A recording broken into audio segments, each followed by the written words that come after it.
তো হ্যালো বন্ধুরা, তোমরা সব কেমন আছো? আমার নাম হচ্ছে সুরেশ। আমার ছোট্ট একটা ব্লগে আসার জন্য অনেক অনেক ধন্যবাদ। আমি এখন এই মুহূর্তে আছি মাঠে। মাঠে বলতে এই জায়গাটা তোমরা অবশ্যই বলবে হয়তো মাঠ তো সবাই দেখেছে, আরে মাঠ বলতে কি, এটা হচ্ছে আমরা বিহারের মধ্যে আছি।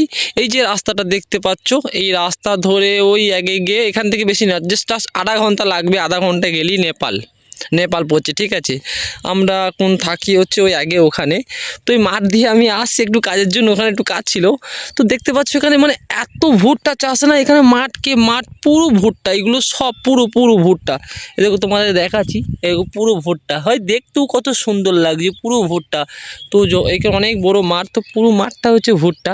তো আমি ভাবছি এদিকে ভুট্টা ছাড়া আর কোনো কিছু চাষ নেই, খালি ভুট্টা ছাড়া কোনো চাষ নেই।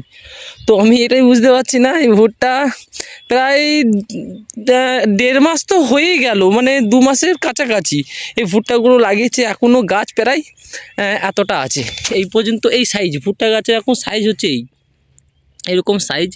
তো তোমরা কি মানে বলতে পারবে যে ভুট্টা আর কি কত মাস লাগে বড় হতে আর ভুট্টা ধরতে? ভুট্টা ধরতে তোমরা যদি একটু জেনে থাকো তাহলে আমাকে অবশ্যই জানাবে, ঠিক আছে। আমি সেটাই বুঝতে পারছি না, এখানে আছি মনে করছি ভুট্টা খেয়ে যাবো, বাট ভুট্টা খেতে পারবো না, আমি তো কদিন পর বাড়ি চলে যাব। তো যাই হোক, তোমরা যদি অবশ্যই জানো যে ভুট্টা আর কি কত মাস লাগে বড় হতে, তো কমেন্টে অবশ্যই বলবে। আর ওই আগে দুটো ছেলে আছে, মানে কাজ করছে ভুট্টাতে, জমিতে। এই যে জমির মধ্যে যে ছোট ছোট ঘাসগুলো বেরিয়েছে না, তো এইগুলোকে আর কি কাজ করছে আর কি, ঘাসগুলোকে তুলছে। তো তো সেটাই দেখতেও খুব ভালো লাগছে, খুব সুন্দর লাগছে। আর সামনে হচ্ছে একটা ইটের ভাটা, ওখানে আর কি ইট ফিট আর কি সব তৈরি হয়, ইটের ভাটা আছে। আর আগে একটা গ্রাম আছে, জায়গাটা এমনি খুব সুন্দর। ওই আগে স্টেশন আছে, স্টেশনটা ওই এরিয়াটা খুবই সুন্দর। বিকাল হলে অনেক ছেলেরা মেয়েরা অনেক লোক আসে ভিডিও বানাতে আসে, ঘুরতে আসে। তো যাই হোক, ভুট্টা চাষে খাটনি আছে, এই ভুট্টা চাষে খাটনি আছে। কি সুন্দর ছোট ছোট গাছ দেখতেই পাচ্ছেন, ছোট ছোট গাছ ভুট্টা, খুব ভালো লাগছে ছোট ছোট গাছগুলোকে দেখে। একটু যদি হাইট হয়ে যাবে না যখন বড়, একটু হাইটটা যখন বড় হবে না গাইস, তখন দেখতে খুবই সুন্দর লাগবে। আফসোস আমি এখানে থাকবো না, আমি দেখতেও পারবো না। তো যাই হোক, আমার যদি এই ভিডিওটা ভালো লেগে থাকে তো অবশ্যই একটু মানে সাপোর্ট করবে আর একটু সাবস্ক্রাইব করে দেবে।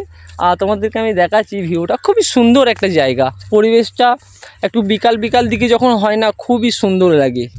এখন 2:30 3টে বাজতে যাচ্ছে, একটু বিকাল দিকে যখন 4টে 4:30 বাজবে না, পরিবেশটা এত সুন্দর লাগবে না, ওই জায়গাগুলো এত সুন্দর লাগবে না, আর দেখার মতো কিছুটা জায়গা। তো এইসবই ভিডিও ডেইলি ব্লগে আমি তুলে ধরবো, প্রতিদিন কি করছি না করছি, কোথায় যাচ্ছি, ভালো ভালো জায়গা এটা সেটা। তো যাই হোক, আমাদেরকে সব তুলে ধরবো। তো এরকম ভিডিও যদি আপনারা দেখতে চান তো অবশ্যই সাবস্ক্রাইব করে রাখবেন, যেন ভিডিওটা আপনাদের কাছে পৌঁছাতে পারে, ঠিক আছে।